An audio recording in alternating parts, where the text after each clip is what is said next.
తాకట్లో ఉన్న మీ బంగారాన్ని విడిపించి ఆ రోజు ఆన్లైన్ రేటుకి కొంటాం. Sharma gold company. నమస్తే, వెల్కమ్ టు సుమన్ టీవీ. నేను పద్మిని. ప్రస్తుతంతో పాటు ప్రముఖ ఆధ్యాత్మికవేత్త లక్ష్మీ నరసింహస్వామి ఉపాసకురాలు శ్రీమతి స్రవంతి గారు మనతో పాటు ఉన్నారు. మాట్లాడదాం. అక్క నమస్తే. అక్క నమస్తే పద్మిని. అక్క, మార్గశీర్ష మాసంలో వచ్చేటటువంటి అద్భుతమైనటువంటి రోజు మాఘ పౌర్ణిమ.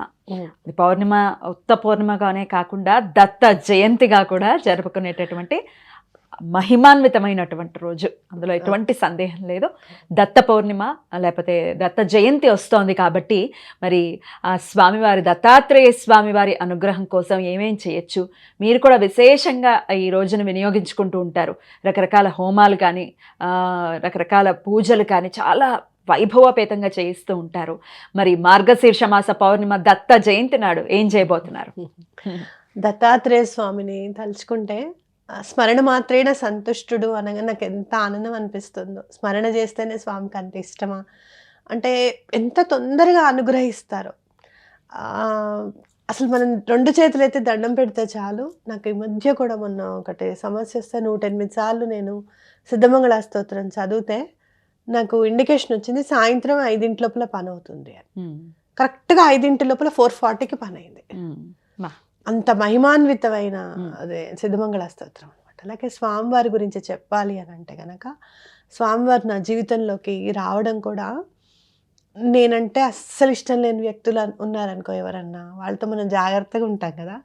అలాంటి వాళ్ళు వచ్చి నీకు శ్రీపాద శ్రీవల్లభులు తెలుసా, వాళ్ళ చరితామృతం తెలుసా అంటే ఎవరైనా ఏమంటారు చెప్పు, ఇదేదో మాకు తెలియదులే ఎందుకు చెప్తున్నారులే అని అనుకుంటాం. అంటే అంత ట్రిక్కీగా అనమాట రావడం జీవితంలోకి. అయితే అక్కడ కూడా పరీక్ష పెడుతూ రావడం. ఆయనే పాస్ చేస్తాడు పరీక్ష, ఆయనే పెడతాడు, ఆయనే పాస్ చేస్తాడు. అంటే నేను ఇక్కడ చెప్పేది ఏంటంటే, ఎవరైనా నేను ఇష్టపడే వాళ్ళ కాకపోవచ్చు, నువ్వు ఇష్టపడేవాళ్ళు కాకపోవచ్చు, భగవంతుడి గురించి చెప్తున్నప్పుడు మాత్రం చెవులు విని రెక్కించి విని దాన్ని అందిపుచ్చుకోవడం అనేది చాలా ఇంపార్టెంట్ లైఫ్లో అని నేను ఖచ్చితంగా చెప్తాను. అది నా అనుభవం. అయితే ఇప్పుడు దత్తాత్రేయ స్వామి వారి జయంతి నాడు, పౌర్ణిమ నాడు మనం చాలా బాగా ఖచ్చితంగా చేసుకోవాల్సింది ఏంటంటే స్వామివారి హోమం. దత్తాత్రేయ స్వామి వారి హోమంకి సంబంధించి చేసుకోవాలి. హవిస్సు ద్వారానే, అగ్నిభట్టారకుడు ద్వారానే మనం ఏమైనా కూడా స్వామికి అందజేస్తాము అనేది మనం గుర్తుపెట్టుకోవాలి. అది ఆ రోజు గనక చేస్తే మనకి అమ్మవారి అనుగ్రహం కూడా సంపూర్ణంగా ఉంటుంది అని చెప్పుకోవచ్చు. ఎందుకు అని అంటే దత్తాత్రేయ స్వామి వారు అనగానే అనగా లక్ష్మి మనకి గుర్తుకొస్తారు. లక్ష్మీదేవి అనుగ్రహం ఉంటుందా? అలాగే మరి పౌర్ణిమ రోజు అంటే మరి లక్ష్మీదేవి ఉంటుంది కదా. అందులో ఈసారి మనకు వచ్చింది లక్ష్మీవారం, గురువారం నాడే దత్తాత్రేయ స్వామి వారి పౌర్ణిమ జయంతి వచ్చింది అనమాట. దత్తుడు అంటే ఎవరు అని అంటే, ఎవరైతే మనం దండం పెట్టుకుంటామో వాళ్ళకి దత్తమైపోతాడట ఆయన. నీకేం లేదు నేనున్నాను అని అంటారు. మీరు చూస్తే దత్తాత్రేయ స్వామి వారి మూర్తిత్వం చూస్తే కూడా ఏం లేదు, కమండలం ఉంది, అక్షమాల ఉంది, త్రిశూలం ఉంది, ఢమరకం ఉంటుంది, అలాగే కాలానికి సంబంధించి సర్పం ఉంటుంది. అవునా కాదా? వేదాలకి కనపడేటట్టుగా అక్కడ కుక్కలు 4 ఉంటాయి. అన్ని సమస్తం అంతా ఆయన దగ్గరే ఉంది. ఇంకా శిరస్సున గంగ ఉంది. ఎంత చూస్తూ ఉంటే చూస్తూనే ఉండాలనిపిస్తూ మనోహరమైనటువంటి అలాంటి స్వామి మన కోసం శ్రీపాద శ్రీవల్లభులుగా అవతరించారు కలియుగ అన్న అంటే గనక చాలా అదృష్టవంతులం అని చెప్పుకోవాలి మనం. ఇప్పుడు ఉన్నాము, ఆయన పుట్టక ముందు కాదు, పుట్టిన తర్వాత పుట్టాను చూసావు, అది మనం అదృష్టవంతులం అని చెప్పుకోవాలన్నమాట. కాబట్టి ఆ రోజు మనం చక్కగా హోమం చేసుకోవడం ఒకటి. అలాగే 1008 సార్లు ఖచ్చితంగా ఆ రోజు నుంచి ఒకళ్ళని కూర్చోపెట్టి 1008 సార్లు మనం సిద్ధమంగళ స్తోత్రం పారాయణకి మనం చేస్తారా? నడుం కట్టుకోవాలనేది నాకుంది. అసలు 1008 టైమ్స్ చదవాలి అని చెప్పి. ఒక 100 మంది వచ్చారనుకోండి, 10 సార్లు చదివితే 1008 సార్లు అయిపోయింది. అసలు రావచ్చా? ఇప్పుడు ఎక్కడ జరుగుతుంది హోమము? హోమంలో పాలు పంచుకోవాలంటే ఎలాగా? ఇప్పుడు హైదరాబాద్ ప్రాంతంలో కాకుండా వేరే ప్రాంతాల్లో ఉండే వాళ్ళు ఎట్లా ఈ హోమంలో పార్టిసిపేట్, ఇవన్నీ కూడా ఒకసారి మీరు ఒకవేళ రావాలి అనుకుంటే నవంబర్ 28 లోపల నాకు చెప్పాలి వస్తున్నాము అని చెప్తే దానికి తగ్గట్టుగా మనం ఏర్పాటు చేసుకుంటాం. వచ్చిన వాళ్ళకి తప్పకుండా భోజనాలు అనేవి ఖచ్చితంగా ఉంటాయి. అలాగే ఒకవేళ మీరు దూర ప్రాంతాల్లో ఉన్నారు, మాకు రావడానికి లేదు అనుకున్నప్పుడు గోత్రనామాలకి ఇచ్చుకుంటే దత్తుడి ఇక్కడ ఉండి- అనుగ్రహం తప్పకుండా ఉంటుంది. ఇక్కడ నుండి గోత్రనామాలు ఇచ్చుకోవాలనుకునే వాళ్ళు కూడా ఇచ్చుకోవచ్చు. ఎందుకంటే వర్కింగ్ డే కదా పద్మిని, ఎవరు వస్తారనేది తెలియదు మనకి, ఉమ్. కాబట్టి తప్పకుండా ఇచ్చుకోవచ్చు అనమాట. హైదరాబాద్ లోనే జరుగుతుంది. ఎక్కడ జరుగుతుంది ఏంటి అనేది వివరాలు అందిస్తాము. మీరు ఫోన్ చేసి ఆ డీటెయిల్స్ ని తెలుసుకోవాల్సి ఉంటుంది. గోత్రనామాలు అసలు గోత్రనామాల గురించి మాట్లాడదాం. అంతకన్నా ముందు ఏ కామ్యార్థాలు నెరవేరుతాయి ఈ హోమంలో మన గోత్రనామాలు ఇస్తే, అది కూడా ఒకసారి చెప్పండి. ఏ కామ్యార్థాలు నెరవేరుతాయి? దత్తుడు చేయలేని పని అంటూ ఏముంది పద్మిని, చెప్పు. ఆయన కూర్చొని బ్రహ్మ దగ్గర కూర్చొని మన బుక్ ఇచ్చి తలరాత తిరగరాయ అంటాడు ఆయన. అంత సమర్థుడు. నేను చెప్తున్నా, నువ్వు రాయి అంటాడు ఆయన. ఇంకా చెప్పాలి అని అంటే అసలు కాలానికి అడ్డుపడడు, కర్మకి అడ్డుపడడు. మరి ఎలా తిరగరాస్తారు అని అంటే ఇంకో చిన్న విషయం చెప్తా. నేను కూడా స్వామికి అదే దండం పెట్టుకున్నా, నీతో కూడా డిస్కస్ చేస్తాను. ఏం చేయాలి అని అనుకున్నప్పుడు స్వామివారిది అధ్యాయం గుర్తుకొచ్చింది, శ్రీపాద శ్రీవల్లభులది అధ్యాయం గుర్తొచ్చింది. అలాగే సతీ కట్ట దగ్గర ఉంటుంది కదా, సతీ అధ్యాయం కూడా గురుచరిత్రలో గుర్తుకొచ్చింది. స్వామి అక్కడేమో 30 సంవత్సరాలు నెక్స్ట్ జన్మలో తీసి ఇచ్చేసావు, ఇక్కడ ఈ అమ్మాయికి ఏం చెప్తాడు తెలుసా? భర్తను తీసుకుని వస్తే భర్త అనుకోకుండా జరిగిపోతాడు ఆ రోజే పంచదేవ పహాళ్ళు. ఆ అమ్మాయి బాధపడుతూ ఉంటుంది, ఇదేమిటి నేను నీ దగ్గరికి వస్తే ఇట్లా జరగడం ఏమిటి మా ఆయనకి, నాకు చాలా బాధగా ఉంది అని అంటే, కర్మను ఎవరు తప్పించలేరమ్మా అంటే, కర్మకే గుడి కట్టండి మరి, దేవుడికి ఎందుకు ఇంకా అని అంటుంది. అంటే అప్పుడు శ్రీపాద శ్రీవల్లభులు అంటారు, ఓహో నీ మీద నాకు నమ్మకం స్వామి అని అంటుంది అనమాట. నువ్వేదో చాలా చేస్తావని మేము ఇక్కడికి వస్తే ఈ బాధ ఏమిటి నాకు అంటుంది. అంటే నా మీద నీకు అంత నమ్మకం ఉందా, సరే అయితే ఆ సూత్రాలు తీసి వెళ్ళి వంట చెరుకు తెమ్మంటారు. అమ్మేసి వంట చెరుకు తీసుకొస్తారు, కట్టెలని తెమ్మంటారు. ఆ కట్టెల్ని ఉపయోగించి వంట చేసి తర్వాత అతను బ్రతుకుతాడు. కర్మ ఏం రాసింది అంటే అతని పేరు మీద కట్టెలు కాలాలి అని. కట్టెలు కాల్చారా లేదా? అతని పేరు మీద 9 భోజనం చేయాలి అని. పోయిన భోజనం చేస్తారు కదా, అంత క్లియర్ అయిపోయిన తర్వాత వచ్చిన వాళ్ళకి భోజనాలు పెడతారు. ఆ భోజనం కూడా పెట్టిస్తారు అన్నమాట. ఏంటంటే ఇంకేంటి అసలు ప్రాణం పోయిన వాడికి ప్రాణం పోసాడు అని అంటే ఆయన ఇంకా ఏ పని చేయడు. ఆయన దత్తుడు ఈ పని చేస్తాడు, ఆ పని చేయడం అనేది ఏం లేదు పద్మిని. ఇంకోటి కూడా చెప్తున్నా, ఇన్ని సంవత్సరాల నుంచి ఉపాసనలో ఉన్నారు కదండి, మాకేం జరగలేదు, మా దత్తాత్రేయుడు మేమైతే దండం పెట్టుకుంటాము అని అంటే, పైగా కష్టాలు వచ్చాయి అని ఎవరన్నా అనుకున్న వాళ్ళు ఉంటే గనక దత్తుడిని నువ్వు సరిగ్గా అర్థం చేసుకోలేదని ఖచ్చితంగా చెప్తాను నేను. అది మాత్రం గ్యారంటీ. దత్తుడిని ఉపాసించిన తర్వాత నీకు కష్టం వచ్చింది అని అంటే నేనేమంటాను అని అంటే, మొత్తం కూరుకుపోవాల్సింది నడుం వరకు బురద ఉందేమో నీకని అంట. బురద అంటుకోలేదని నేను అనను, అదొకటి. రెండోది, కర్మని చాలా ఈజీగా క్లెన్స్ చేస్తారు స్వామి. ఎంత తొందరగా క్లెన్స్ చేస్తారంటే అంత తొందరగా తీసేస్తారు, ఒకటి. రెండోది, ఒక్కొక్కసారి ఎట్లా ఉంటుంది అని అంటే ఒక చిన్న గీత ఉంటుంది అనమాట. ఆ చిన్న గీత దాటేస్తే ఇంకా భగవంతుడు ఎదురుగుండా కనపడతాడు. ఆ చిన్న గీత ఒక్క రోజులో దత్తాత్రేయ స్వామిని సిద్ధమంగళ స్తోత్రం చదివితే, దత్తాత్రేయ స్వామి మాలమంత్రము, ఆయన గురుచరిత్ర చదివితే పని అయిపోవచ్చు. నీకు ఎప్పుడైతే ఒకళ్ళకి తొందరగా పని అయిపోయింది స్వామి అని వాళ్ళని చూసి, వాళ్ళని ఎలా అనుగ్రహించావో అలానే నన్ను అనుగ్రహించచ్చుగా, 4గురికి చెప్పుకుంటాను స్వామి నీ పేరు అని అనుకుంటే వెంటనే ఆ పని అవుతుంది పద్మిని.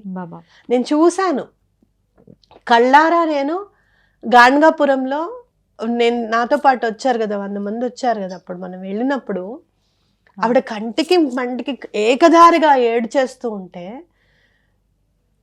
నాయన మీరు బాధపడకండి, ఆయన ఉన్నారు, ఆయన చూసుకుంటారా అన్న. ఇట్లానే అంటే ఆవిడని ఆపలే. కానీ స్వామి నువ్వు ఉన్నావని చెప్పేశాను నేను, ఇంకా నువ్వే చూసుకోవాలి అని అంటే, తర్వాత నెల రోజులకి మళ్ళీ నేను వెళ్ళడం జరిగింది. ఆ లైన్లో ఉన్నప్పుడు బావగారు చిన్న పిల్ల చేయి తీసుకొని ముద్దు పెట్టుకుంటున్నారు. అంటే అప్పుడు అనుకున్నా, ఇంత మాలిన్యం లేని, కల్మషం లేని మనసు ఉంటే భగవంతుడి దగ్గర కూడా మనం చిన్నపిల్లలం అవుతాం, ఆయన కూడా మనల్ని అలానే చేయి తీసుకొని ముద్దు పెట్టుకుంటాడు అని నాలో నేను అనుకున్న తర్వాత, మనం ఎవరినైతే తీసుకెళ్ళామో ఆవిడ వచ్చి నా పని అయిపోయిందండి అని చెప్పింది ఆవిడ. పిల్లకి కాళ్ళు కడగలేదని ఏడ్చింది ఆ తల్లి. కానీ ఎవరైతే మళ్ళీ కాళ్ళు కడగాలి, ఆయనకి భార్య వియోగం అయింది, నాకు కాళ్ళు కడగడానికి నాకు భార్య కావాలనండి, మీరు సింగిల్గా ఉన్నారని చెప్పి నేను తెలుసుకున్నాను. నేను మీకు జీవితాన్ని ఇస్తాను, నా పిల్ల కాళ్ళు కడగండి అని చెప్పి చేసుకున్నారు పద్మిని. ఏ కాళ్ళైతే కడగలేదని చెప్పి దత్తాత్రేయ స్వామి వారి దగ్గర ఏడ్చిందో ఆ కాళ్ళే కడిగింది పద్మిని. అసలు నిజంగా నేను చెప్తున్నాను కదా, అసలు స్వామి ఏమిటిది, ఇంతకి అంత కల్మషం లేని మనసు స్వామి దగ్గర అనుకుంటాను అన్నా కదా. ఆవిడ ఇలా వస్తూ ఉంటే, ఆ లైన్లో వస్తుంటే ఆవిడనే తలుచుకున్నాను నేను. ఈ మెట్లు దిగిన తర్వాతే కదా స్వామికి చెప్పాను ఆవిడ గురించి అని. ఆవిడ వచ్చేసి వెంటనే నా చేయి తీసుకొని ముద్దు పెట్టుకున్నాను. బ్యూటిఫుల్. అసలు చూడు, అంటే ఏంటంటే భగవంతుడు ఎక్కడో లేడు, మనలోనే ఉన్నాడు. మనం ఒకళ్ళ కోసం దండం పెట్టుకుంటే తప్పకుండా పని అవుతుంది అని ఖచ్చితంగా చెప్పుకోవచ్చు. అన్నారు ఇంతకంటే దత్తాత్రేయ స్వామి వారి గురించి ఏం చెప్పగలం? ఈ కోరిక తీరుస్తాడా అంటే చిన్న మీరు ఒక్కటి మాత్రం వాస్తవం, అన్ని పూజలు ఏవైనా సరే కోరిక తీరాలని చెప్పి చేయండి. దత్తాత్రేయ స్వామికి మాత్రం నీ చరణముల సన్నిధి ఉండాలి స్వామి అని చెప్పి దండం పెట్టుకోండి. ఎలా అయితే తామర పువ్వు తీస్తూ ఉంటే నీకు పొడి తగులుతూ ఉంటుంది చేతికి, పుప్పొడి ప్రతి లేయర్లోనూ ఉంటుంది ఆ పొడి. అలా ఆ ధూళి మన మీద పడాలి ఇంకా అంతే. ఆ పాద పద్మములు అని అన్నప్పుడు పద్మములతో ఆయన పాదాలని గనక మనం దండం పెట్టుకుంటే, శ్రీచరణులు అని అంటాం కదా, శ్రీవల్లభులని, ఆ పాదాలని పట్టుకున్నప్పుడు ఆ ధూళి మనకు అంటింది అంటే ఇంకేం కావాలి పద్మిని, ఇంకా అనే కదా. ఎగ్జాక్ట్లీ. ఇంకా అసలు మీరు ఏం అడగద్దు, పాదాల దగ్గర ఉంటానని చెప్పండి అంతే. ఏ కష్టం మీ దగ్గరికి రాదు. శ్రీవల్లభులు ఎప్పుడు ఇలా కూర్చుంటారు, నేను ఉన్నాను, ఎవరు వస్తారో రండి వీళ్ళ దగ్గరికి అని చెప్పి. అద్భుతం. తప్పకుండా స్వామి జయంతి నాడు వైభవపేతంగా ఈ హోమాది కార్యక్రమాలు జరగబోతున్నాయి కాబట్టి దీపసేవ కూడా ఏమైనా ఉంటుందా ప్రత్యేకంగా? ఒక 1008 దీపాలు వెలిగించాలి స్వామివారికి అని చెప్పి నేను దండం పెట్టుకున్నాను. ఎందుకు అని అంటే కనుక, నా జీవితంలో మొన్న జనవరి నుంచి ఎందుకో నువ్వుల నూనెతో దీపం పెట్టాలి స్వామికి, చాలా అఖండంగా వెలగాలి. అంటే ఎప్పుడు కొండెక్కకుండా కాదు, కనీసం ఒక 10 to 12 hours అన్న ఉండాలి అని చెప్పి ఒక పెద్ద బౌల్లో ఒత్తి పెట్టడం. పువ్వొత్తే నాకు అలవాటు. ఏమిటో ఈ ఒత్తి పెడితే నాకు భయంగా ఉంటుంది పద్మిని, ఇదివరకు లాగా ఉండట్లేదు ఒత్తులు అని చెప్పి నేను పువ్వొత్తేసి చేత్తోనే పువ్వొత్తి పెద్దగా చేసి పెట్టుకుంటున్నాను. ఒక్కొక్కసారి 10 hours 12 hours, ఒక్కొక్కసారి 21 hours కూడా వెలుగుతుంది దీపము. అలా నువ్వుల నూనెతో దీపం పెట్టినప్పుడు వచ్చే కష్టానికి ముందే పెట్టాలనిపించడము, ఆ కష్టం వచ్చినా కూడా నేను దాన్ని నిలదొక్కుని నేను చేయగలుగుతాను ఈ పని, స్వామి అండ ఉంది మనకి అన్న ధైర్యం ఉంది పద్మిని చాలా. కాబట్టి దీపం పెడితే కర్మ పరిపక్వం అయిపోతుంది అనేది నా నమ్మకం. అందుకని ఆ రోజు కనీసం ఒక 1008 దీపాలు పెడతారా? తప్పకుండా వెలిగించాలి అనేది నా కోరిక. ఖచ్చితంగా ఆ కార్యక్రమం కూడా ఉంటుంది. సో ఆ కార్యక్రమం అంతా అశాంతం లైవ్ కూడా ఉంటుంది మన ఛానల్లో. డిసెంబర్ 4వ తారీఖున. ఎప్పుడు మొదలవుతుంది అక్క హోమము?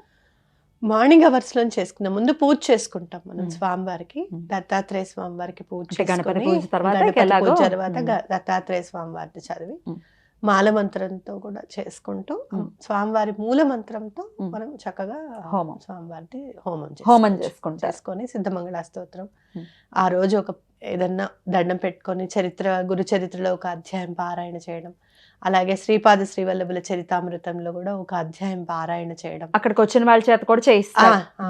దూరంగా ఉన్న వాళ్ళు కూడా ఆ రోజు ప్రత్యేకంగా చేయొచ్చు, లైవ్ చూస్తూ కూడా చేయొచ్చు, లైవ్ లో కూడా మెన్షన్ చేయొచ్చు మేము ఎన్నిసార్లు. అండ్ ఆ లైవ్ లోనే మీరు కమెంట్స్ కూడా చేయొచ్చు, సిద్ధమంగళ స్తోత్రం మీరు ఎన్నిసార్లు చేస్తారు, ఎన్నిసార్లు చదివారని అది మనం కౌంట్, నేను ఎలాగో చూస్తూ ఉంటాను కాబట్టి మీకు కౌంట్ చెప్తాను. అది స్వామివారి పాదాల దగ్గర పూలతో అర్పించుకోవడమే. అలా చేసుకోవచ్చు. చక్కగా లంచ్ అయిన తర్వాత కూడా మనం ఇంకా ఏమైనా స్వామివారి గురించి మాట్లాడుకోవాలి అని అనుకుంటే గనక గ్యాదరింగ్ ని బట్టి ఎవరెవరికైనా చిన్న చిన్న డౌట్స్ ఉండొచ్చు, వాళ్ళ డౌట్ క్లారిఫై చేస్తూ మన డౌట్స్ కూడా క్లారిఫై అవ్వచ్చు. అవునా కాదా? కాబట్టి అలా చేసుకుంటే చాలా మంచిది అనేది. తప్పకుండా స్వామివారి అనుజ్ఞతో జరగబోతున్నటువంటి ఈ కార్యక్రమం దిగ్విజయం అవ్వాలని మనస్ఫూర్తిగా కోరుకుంటూ, మరి రిజిస్టర్ చేసుకోవాలి. దూర ప్రాంతాల్లో ఉన్న వాళ్ళు గోత్రనామాలు ఇచ్చుకోవచ్చు, రావాలి అనుకునే వాళ్ళు కూడా రావచ్చు. స్రవంతి గారి నంబర్కి కాల్ చేయండి. గోత్రనామాలు ఇవ్వాలి అనుకునే వాళ్ళు కూడా ఖచ్చితంగా కాల్ చేసి మరిన్ని డీటెయిల్స్ని తెలుసుకోండి. రైట్ అక్క, చాలా బ్యూటిఫుల్గా ఎక్స్ప్లెయిన్ చేశారక్క. Thank you so very much. నమస్తే అక్క. శ్రీపాదరాజం శరణం ప్రపద్యే. శ్రీదత్తరాజం శరణం ప్రపద్యే.